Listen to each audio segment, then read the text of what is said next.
ইংৰাজৰ হাতৰ পৰা আমাৰ দেশখন উদ্ধাৰ কৰিবলৈ যি সংগ্ৰাম কৰা হৈছিল, সেই সংগ্ৰাম যুগ অনুসৰি 3টা পৰ্বত ভগাব পাৰি। প্ৰথমটো হ'ল পিয়ালী ফুকন আৰু জিৰাম দুলীয়া বৰুৱাৰ নেতৃত্বত আৰম্ভ কৰা দখলী চত্বৰ। দ্বিতীয়টো হ'ল মণিৰাম দেৱানৰ নেতৃত্বত পৰিচালনা কৰিবলৈ লোৱা দখলী উচ্ছেদৰ। প্ৰথমখনত ব্ৰিটিছক বাধা দিয়া হৈছিল অসম প্ৰৱেশ কৰিবলৈ, আৰু দ্বিতীয়খনত হৈছিল সিবিলাকক ভাৰতৰ পৰা বহিষ্কাৰ কৰিবলৈ সদৌ ভাৰতৰ সমবেত চেষ্টা। এই 2টা পৰ্বৰ যুদ্ধত পূৰ্বাপৰ ৰীতিমতে অস্ত্ৰ শস্ত্ৰ প্ৰয়োগ কৰি হিংসাবাদৰে আশ্ৰয় লোৱা হৈছিল। তৃতীয় পৰ্ব যিটো বুলিছো সেইটো হৈছে অহিংস অসহযোগিতা আৰম্ভ হৈ গণ আন্দোলনৰ শেষ হোৱা পৰ্ব। এই পৰ্বৰ আৰম্ভত মোৰ সম্বন্ধ আৰু তাকে আজি শুনিবলৈ ওলাইছো। তেতিয়া 1921 চন ভাৰতীয় কংগ্ৰেছৰ আদেশ নিৰ্দেশত স্বাধীনতা আন্দোলনৰ পছোৱা বতাহ ভৌ হোৱাই বলিব লাগিছে। স্বৰাজ আমাৰ জন্মস্বত্ব, এই বীজ মন্ত্ৰৰ দ্বাৰা সকলোৱে উচ্চাৰিব লাগিছে।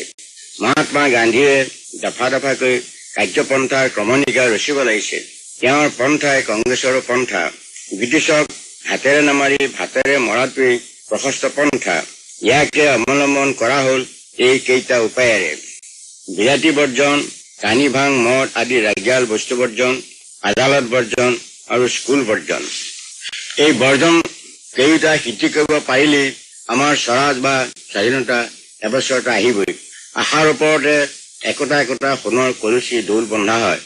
শুনিছিলো আগৰ দিনত 3টা কথা বোলে বৰ টান আছিল: ৰজাৰ আগত কথা কোৱা টান, মদা গছৰ পাণ পৰা টান আৰু কাই মাছ বচা টান। স্বাধীনতা যুদ্ধলৈ জগাবলৈ আহি এতিয়া দেখিলো ইংৰাজী পঢ়ি ইংৰাজী নজনা গঙহৰ লগত মোৰ মঙহ মিলোৱা তাতোকৈ টান। অস্ত্ৰ নোহোৱাকৈনো কৰবাত যুঁজ হয়নে? পুৰুষ পৰম্পৰাই চলি অহা এনে বিশ্বাসকে খামোচ মাৰি ধৰি থকা মানুহক যেতিয়া কলো আমি ইংৰাজৰ লগত অহিংসাভাৱে সংস্ৰৱ বৰ্জন কৰিব পাৰিলেই আপোনা আপুনি ইংৰাজৰ শাসনো পৰিব।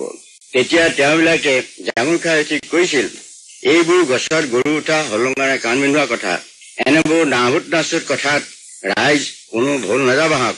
এনেকুৱা ধেৰুৱা ঠাৰি যেন অবুজন মানুহৰ অন্তৰত খাম বান্ধি থকা শিলনি খনকে স্বাধীনতা সংগ্ৰাম